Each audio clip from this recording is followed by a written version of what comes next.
নমস্কার, বাংলা শেয়ারে রাত 9টায় আপনাদের স্বাগত জানাচ্ছি। বিকেল থেকে এ পর্যন্ত অন্তত 10জন আমাকে হোয়াটসঅ্যাপে একটা ক্লিপ পাঠালেন। সেই ক্লিপটা কি না, মমতা বন্দ্যোপাধ্যায় ওই ধর্মতলার সার্কাসে দাঁড়িয়ে তিনি একেবারে ক্লিয়ারলি বিজেপিকে নাম না করে, অন্য কিছু নয়, হারিয়ে দেওয়ার বাংলা ছাড়া এগুলো সব গণতান্ত্রিক কথাবার্তা নয়, যে একবার যদি মুসলমানরা জোট বাঁধে, না মুসলমান নামটাও তিনি উচ্চারণ করেছেন পরে, তাহলে আপনাদের 12টা বাজিয়ে দেবে। একটা কমিউনিটি যদি একজোট হয় তাহলে 1 মিনিটে আপনাদের 12টা বাজিয়ে দেবে। অতএব আপনারা যদি নিজেদের 13টা বাজাতে না চান তাহলে বিজেপির প্ররোচনায় পা দিয়ে কোনো কাজ করবেন না। দেখুন, আমাকে যারা পাঠিয়েছেন এই ক্লিপটা, তাদের সকলকে ধন্যবাদ জানিয়ে বলছি যে আমার আইফোন স্টোরেজ সারাক্ষণ একদম গলা অবধি ভর্তি হয়ে থাকে। ফলত আপনারা যদি এইভাবে ডজন ডজন একই ক্লিপ পাঠান তাহলে আমার পক্ষে এই স্টোরেজ ক্লিয়ার করতে আবার অনেকক্ষণ সময় লাগে। আর দেখুন, এইসব ক্লিপ আমাকে পাঠিয়ে কোনো লাভও নেই। তার কারণ এটা হচ্ছে জলে ডুবতে থাকা একজন রাজনৈতিক নেত্রীর একটা, কি বলবো, দীর্ঘশ্বাসও না, একটা অকারণ ফোঁস করে ওঠা। আর এই কথা কি তিনি আজকে প্রথম বললেন? আপনাদের স্মরণ করিয়ে দিই, বিধানসভায় দাঁড়িয়ে তিনি বলেছিলেন যে আপনারা এইভাবে একটা কমিউনিটিকে টার্গেট করবেন না। যদি তারা ঐক্যবদ্ধ হয় তার পরিণতি কী হবে আপনারা ভাবতে পারছেন? যে মহিলা বিধানসভার ভিতরে দাঁড়িয়ে একেবারে সুরাওয়ার্দির মন্ত্রিসভার একজন ডাকাবুকো নেত্রীর মতো কথা বলেন, তিনি ধর্মতলার রঙ্গমঞ্চে কি বললেন আর না বললেন তা দিয়ে কি যায় আসে বলুন তো? ওই যে তল্লাটটা ধরুন, আমি তো ওই পাড়ায় আনন্দবাজারে দীর্ঘদিন চাকরি করেছি, তখন থেকেই দেখেছি। এই লিন্সে স্ট্রিট বলুন, নিউ মার্কেট বলুন, তার পাশের রাস্তা বলুন, চাঁদনি বলুন, পিছনে ময়দানে বাজার বলুন, আপনারা ওখানে আর কোনো ফেস টুপি ছাড়া আর কাউকে দেখতেই পাবেন না। হিন্দু ব্যবসায়ীরা বা রিটেইলাররা সেখানে নেই। গ্র্যান্ডের তলায় যান, নেই। নিউ মার্কেটের সামনে যান, নেই। ওই সাবেক নিউ এম্পায়ার লাইট হাউসের গলি দিয়ে যান, নেই। আর তারপরে তো চাঁদনি আছেই। সুতরাং এদের দেখে যদি মুখ্যমন্ত্রীর একটু লাল পড়ে তাহলে আপনাদের কি ক্ষতি হলো বলুন তো? এ কথা ঠিক যে পশ্চিমবঙ্গে, বিশেষ করে কলকাতায় যারা অবাঙালি মুসলিম আছেন, অর্থাৎ যারা হিন্দিতে কথা বলেন, উর্দুতে কথা বলেন, আমাদের ববি হাকিমের বিরাদারির লোক যারা, তারা সবাই মিলে টিএমসিকে ভোট দেবেন, এটা দস্তুর। এটা একেবারে ধ্রুব সত্য জেনে তারপরে আপনারা বাকি সব কাজ করবেন। কিন্তু তারপরেও একটা জিনিসের ক্লিপ আপনারা ধরতে পারেননি, সেটা যতটা মজার ততটাই বিষাক্ত। একবার তিনি কথা বলতে বলতে মুখ ফসকে বলে ফেললেন, মুসলিমেও এম আছে, আমার নাম মমতা, আমারও এম আছে। অর্থাৎ মুসলিম আর মমতা সমার্থক। এখন এম দিয়ে আরও কত কিছু হয়, কত শব্দ হয়, দিদিমণি তার সবটা জানেন না কিনা জানি না, আমি একবার তাকে স্মরণ করিয়ে দিতে পারি। এম স্ট্যান্ডস ফর মার্ডার, যার জন্যে টিএমসি বিখ্যাত। ফর ম্যানস্লটার, একই কারণে বিখ্যাত।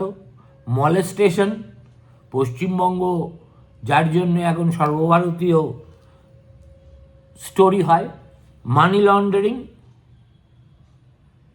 ইডিতে এত ডাক যে কারণে পায় টিএমসির নেতারা, মিস অ্যাপ্রোপ্রিয়েশন,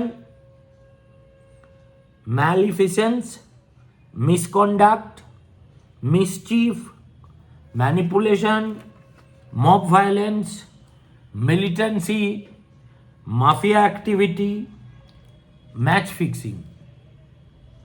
প্রত্যেকটা এম শুধু মুসলিম নয়, আমি যতগুলো এম দিয়ে শব্দ পড়লাম আপনারা একবার ভেবে দেখবেন, তার প্রত্যেকটা কখনো কিছুটা কোথাও কোথাও বেশিটা এই দলটার ক্ষেত্রে প্রযোজ্য হয় কিনা, কোনটা বেশি কোনটা কম সেটা আমি আপনাদের হাতে ছেড়ে দিচ্ছি, আপনারা বিচার করুন।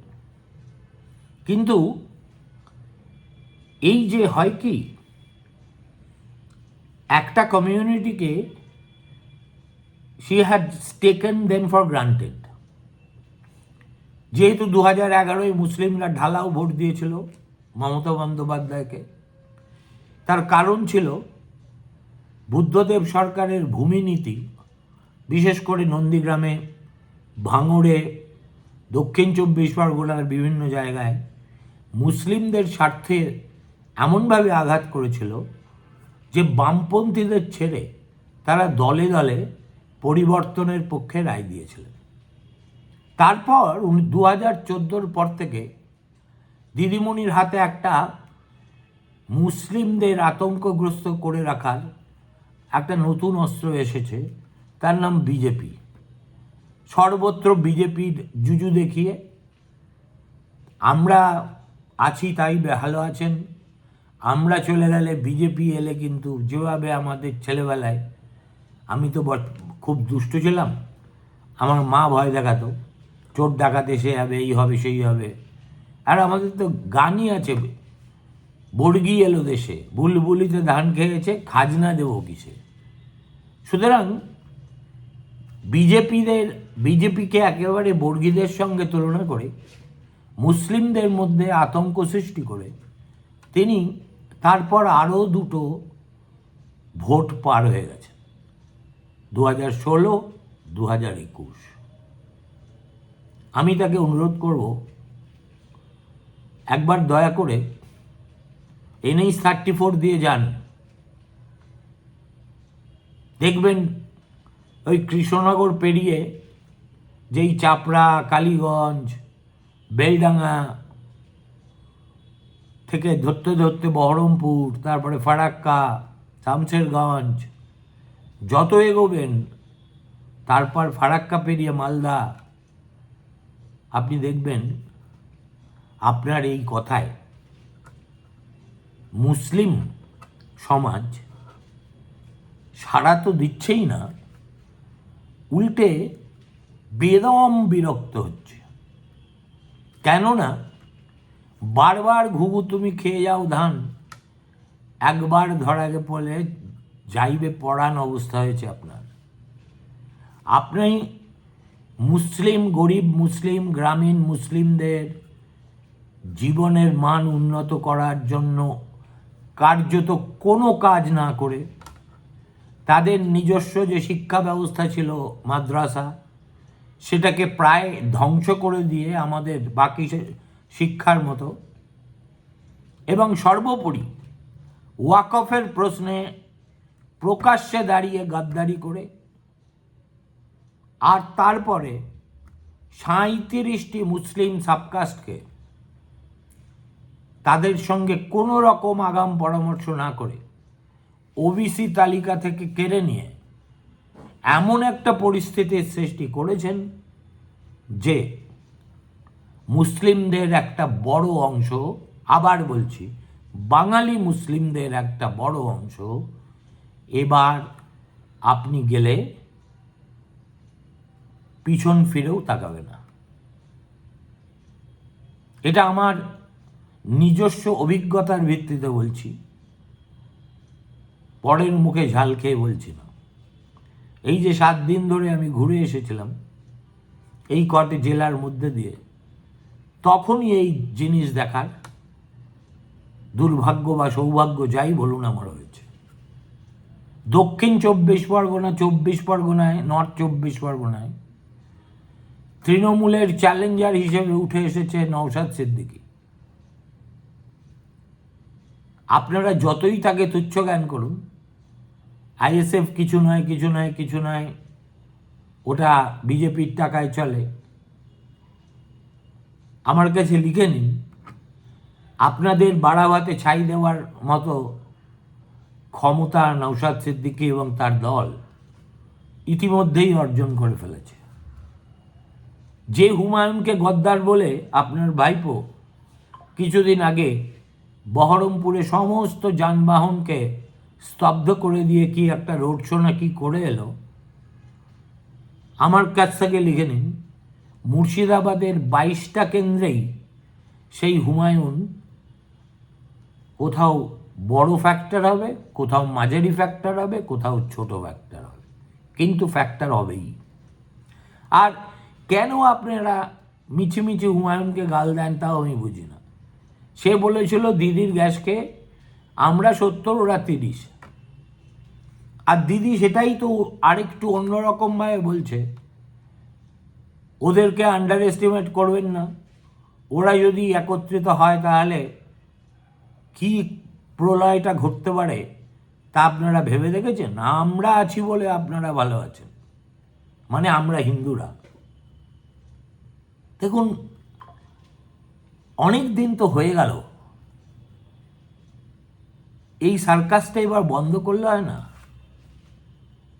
আপনার সরকার বলে আপনি যেখানে খুশি, যখন খুশি, যতদিন খুশি আপনি সড়ক বন্ধ করে মেট্রো চ্যানেলের মতো একটা লাইফ লাইন উত্তর, মধ্য, দক্ষিণ কলকাতার, তার একটা অংশ পুরো গার্ডরেল বসিয়ে ওই রাস্তা দিয়ে বাস চলাচল নিষিদ্ধ করে দিয়ে 4 দিন ধরে ওখানে বেজায় ফুর্তিতে মঞ্চে বসে আছেন। কখনো আপনার মনে হয় না যে আপনার কারণে যে বাসগুলো ওখান দিয়ে যেতে পারছে না, ঘুরে যাচ্ছে, সেই বাসের যাত্রীরা আপনার বক্তব্য কানে এলে বিড়বিড় করে কি অভিশাপ দিচ্ছে? দেখুন, আগেই আমি বলেছি 2006 যেটা সম্ভব ছিল 2026 হবে না, হওয়ার প্রশ্নই ওঠে না। আর আপনি তো এমন কিছু নন যে রোজ নতুন কথা বলেন, একই কথা, সেই জ্ঞানেশ কুমারকে ভ্যানিশ কুমার, বিজেপি গণতান্ত্রিকভাবে লড়তে চায় না, তাই ওদের এই আছে, সেই আছে, এই আছে, আমার জনগণ আছে, বাংলা কোনোদিন মাথা নত করে না, এবারও করবে না। আজকে একটু আপনার উত্তেজনা বেড়ে গেছে, কেননা ফিরে এসে আপনার দলের যারা ওই নির্বাচন কমিশনারের সঙ্গে দেখা করতে গেছিলেন এবং তারপরে ডিএম এবং এসপিরা যে ধরনের ধ্যাতানি খেয়েছেন, সেই সব খবর শুনে আপনি আরেকটু চমকেছেন। চমকে আপনি পাল্টা চমকে দিয়েছেন জ্ঞানেশ কুমারকে। বলছে আমার অফিসারদের ধমক দেওয়া। আপনার অফিসার কি? পশ্চিমবঙ্গ সরকারের অফিসার, আইএস ক্যাডারের বেশিরভাগ, নয় আইপিএস ক্যাডারের। আপনি তাদের একজনকেও চাকরি দেননি। হ্যাঁ, কিছু ডব্লিউবিসিএসকে, যারা আপনার বাড়ির ব্যাগ বয়ে দেয়, বাজার করেও করতে পারে, আর কিছু ওই সাদা খাতা দিয়ে যারা ডব্লিউবিসিএস হয়েছে, তারা আপনার কৃপা প্রার্থী, কেননা আপনি তাদের নিয়োগ কর্ত্রী। এদের সঙ্গে আপনি কেন আমার অফিসার, আমার অফিসার, আমার অফিসার? আরে বাবা, তৃণমূলটা আপনার, সেটাও কতটা আপনার আমি ঠিক বুঝতে পারি না, কিন্তু তবু ধরে নিচ্ছি তৃণমূলটা আপনার, বাকি কোনো কিচ্ছু আপনার নয়। এবং আজকে আপনি আবার সেই মিলিটারি ফোর্ট উইলিয়ামের ভিতরে বিজেপি পার্টি অফিস খুলেছে, এই অভিযোগ করলেন। তার মানে মুসলিম, মমতা, মিলিটারি তিনটেই কিন্তু এম দিয়ে তৈরি। বারবার আপনাকে বলছি যে এটা আপনি যে পদে বসে আছেন তার থেকে এই ধরনের কথা মোটেই বাঞ্ছনীয় নয়। আপনার লজ্জা শরম না থাকলেও আমাদের আছে। নির্বাচন কমিশন তার বাব্যাবান্ত করছেন, যখনই সুযোগ পান হাইকোর্টের বাব্যাবান্ত করছেন। সিভি আনন্দ বোস যতদিন ছিলেন যত রকমভাবে সম্ভব তার সম্ভ্রমানি করেছেন, এখন খুব পীড়িত দেখাচ্ছেন, রাষ্ট্রপতিকে অপমান করেছেন, ভারতবর্ষের সেনাবাহিনীকে অপমান করছেন। আপনি দেখুন, পাগলেও নিজের ভালোটা বোঝে। আপনি যে কেন বোঝেন না আমি আমার মাথাতে ঢোকেই না। আর আপনি কি করছেন এটা নিয়ে বেশি আলোচনা তো করবে না এখানকার মিডিয়া। আপনি এখন বুঝতে পারছেন হালুয়া টাইট। অতএব অভিষেকের কানে বলে দিয়েছেন যে দেখ, ওই যে স্পিকারের বিরুদ্ধে কংগ্রেস এবং অন্য সব বিরোধী দল অনাস্থা প্রস্তাব এনেছে, তাতে তোরাও স্বাক্ষর করে দে তাড়াতাড়ি। অর্থাৎ আপনি রিং ফেন্সিং করতে চাইছেন। আপনি চাইছেন যে পশ্চিমবঙ্গে একা একা বিজেপির হাতে মার না খেয়ে বা খেলে যাতে ইন্ডিয়া জোটভুক্ত দলগুলো আপনার পাশে এসে দাঁড়ায়, আপনার জন্য কুম্ভীরাস্ত্র বর্ষণ করে এবং আপনি সম্পূর্ণ একাকী বোধ না করেন। নইলে এই তো কয়েকদিন আগে সংসদের বাইরে দাঁড়িয়ে আপনার ভ্রাতুষ্পুত্র অনেক বাতেলা করেছিল যে আমরা স্পিকার সাহেবকে কয়েকদিন সময় দিতে চাই, দেখতে চাই তিনি কি করেন। আমরা আনতে চাই ইমপিচমেন্ট, সিইসিকে ইমপিচ করব। দেখুন, একে বলে খায় না মদন ঘুরে বেড়ায়। 29 জন এমপি নিয়ে 543 জনের লোকসভায় সেন্ট্রাল ইলেকশন কমিশনারকে ইমপিচ করার উদ্ধত্ত যারা দেখায় তাদেরকে বালখিল্য ছাড়া আর কি বলা যায় বলুন তো। আমি বাজি ফেলে বলতে পারি একজন সিইসিকে ইমপিচ করতে গেলে কোন পদ্ধতিতে এগোতে হয়, টিএমসি হয়ে যারা সাংসদ নির্বাচিত হয়েছেন হঠাৎ করে তাদের সবাইকে জিজ্ঞেস করলে 2-4 জনের বাইরে জবাবই দিতে পারবেন না।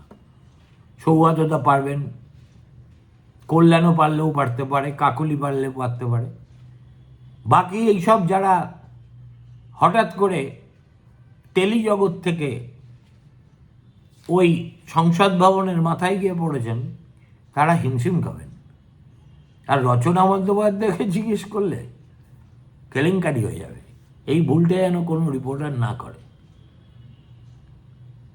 আমি অবাক হব না আর কিছুদিন গেলে হয় আপনি অথবা আপনার ভ্রাতুষ্পুত্র দিল্লিতে গিয়ে 10 নম্বর জনপথে করান না যে যা ভুল বোঝাবুঝি হয়ে গেছে, আসুন আমরা দুই দল মিলে আগের মতো জোট বেঁধে বিধানসভার ভোটটা করি। আমি অবাক হব না। এই যে কংগ্রেস একতরফাভাবে 294টা কেন্দ্রে লড়বে বলেছে, ঘোষণা করে দিয়েছে কেন্দ্রীয় স্তর থেকে, সেটাই আপনাকে যথেষ্ট চিন্তার মধ্যে ফেলে দিয়েছে। একে তো হুমায়ুন সর্বভারতীয় অল বেঙ্গল পলিটিক্সে সে হয়তো একটা ফুটনোটও নয়, কিন্তু ও একাই কিন্তু আপনাকে আপনার মহড়া নেওয়ার পক্ষে ওর নিজের জেলায় যথেষ্ট। তদুপরি কংগ্রেসের পালে ধীরে ধীরে হলেও মুর্শিদাবাদে হাওয়া উঠছে। কারা আপনাদের খবর দেয় আমি জানি না, একটু দয়া করে জেনে নেবেন যে এখন কংগ্রেসের মিছিল বেরোলে তাতে স্বতঃস্ফূর্তভাবে কত মানুষ যোগ দেয়। আর মালদায় তো ছেড়েই দিন, মালদায় কার্যত আপনারা চাঁচল ছাড়া কোথাও কন্টেস্টেই নেই। সুতরাং মুসলিম আর মমতা দুটোই এম আছে। অতএব আই সবে সহচরি হাতে হাতে দড়ি দড়ি, নাচিবি গিরি গিরি গাহিবি গান, ওই দিন শেষ।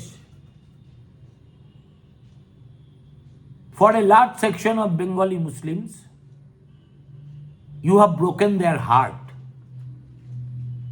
সবাই বুঝে গেছে আপনি কিছু ইমামের তেলা মাথায় তেল দিয়ে আর সিদ্দিকুল্লাহ আর ববি হাকিম জাতীয় কিছু নেতাকে ফুলদানির ফুলের মতো মন্ত্রিসভায় জায়গা দিয়ে ভেবেছেন একটা 30% জনগোষ্ঠী তারা আপনার পিছু পিছু পিছু পিছু পিছু পিছু হ্যামলিনের বাসিওয়ালার ডাকে যেভাবে লোকে সাড়া দিয়েছিল সেইভাবে দৌড়ে বেড়াবে বছরের পর বছর, দশকের পর দশক। Be prepared for a rude awakening, সেটা হবে না। আর সবশেষে একটা ছোট্ট কাহিনী বলি। এই যে আপনি মোবাইল কি চিকিৎসা কেন্দ্র দৌড় করাচ্ছেন না, এক এক জায়গায় গিয়ে থাকছে 7 দিন 8 দিন, লোকজন আসছে, সরকারি হাসপাতালে চাকরি ছেড়ে ডাক্তারদের ওখানে বসে থাকতে হচ্ছে, যেখানে সেই ভ্যান থাকে তার কাছের কোনো না কোনো ঘরে। একবার মুর্শিদাবাদে খবর নিয়ে দেখবেন তো। আজকেই শুনলাম, আমি সাব ডিভিশনের নাম বলবো না, বললে ভারপ্রাপ্ত লোকেদের ক্ষতি হতে পারে, because I know how vindictive your government is. কিন্তু শুনে রাখুন, এই রমজানের মাসে একটা 70-72% মুসলিম অধ্যুষিত জেলায় অভুক্ত অবস্থায় মানুষ দৌড়তে দৌড়তে আপনার ওই মেডিকেল ভ্যানে আসবে, এটা কল্পনা করাই হচ্ছে ডাহা মূর্খামি। হচ্ছেও তাই। কখনো 75 জন, কখনো 80 জন, কখনো 100 জন, বড় জোর 150 জন আসছেন। স্বাস্থ্য ভবন থেকে চাপ দেওয়া হচ্ছে সিএমওএইচদের, সিএমওএইচরা আবার তলায় চাপ দিচ্ছেন যে ভাই এত কম নম্বর পাঠালে, এত কম সংখ্যা পাঠালে আমাদের চাকরি থাকবে না। ফলে কি হচ্ছে জানেন, এআই দিয়ে যত নাম পাওয়া যায় 500 করে দিয়ে তারপরে কর্মীরা ভাবছেন বাবা বাঁচা গেল। এআই দিয়ে নাকি নির্বাচন কমিশন ভোটারদের বাদ দিয়েছে, আর আপনার সরকারের লোকজন এআই দিয়ে চাকরি বাঁচানোর তাগিদে যেসব রোগী আসেইনি, কোনোদিন হয়তো আসার সম্ভাবনাও নেই, ঈদ না আসা পর্যন্ত আসবেও না, ওই এআই দিয়েই আপনারা সেই তালিকা ভরাট করছেন। 100 থেকে 500 মানে 400টা ফেক নাম, যে সরকারের সমস্ত কিছু ফেক। আপনি ধরে নিয়েছেন যে একটা কমিউনিটি যদি ঐক্যবদ্ধ হয়ে রুখে দাঁড়ায় না, আপনি কি করে জানলেন যে সেই একই কমিউনিটি ঠিক একইভাবে ঐক্যবদ্ধ হয়ে আপনার দলকে আগামী দিনে দৌড় করাবে না? সুতরাং don't take anybody for granted. কেউ ঘাস খায় না। পশ্চিমবঙ্গের ভোটার আমি বহুদিন ধরে মাঠে ঘাটে চড়ে দেখেছি, তারা গরিব হতে পারে, নিরন্ন হতে পারে, বাসস্থান না থাকতে পারে, কিন্তু আত্মসম্মান আর রাজনৈতিক জ্ঞান খুব টনটনে। তারা কিছুদিনের জন্য, ওই যে কথা আছে না, কিছু মানুষকে বোকা বানানো যায়, চিরদিনের জন্য সকলকে বোকা বানানো যায় না। ভালো থাকবেন, শুভরাত্রি, নমস্কার।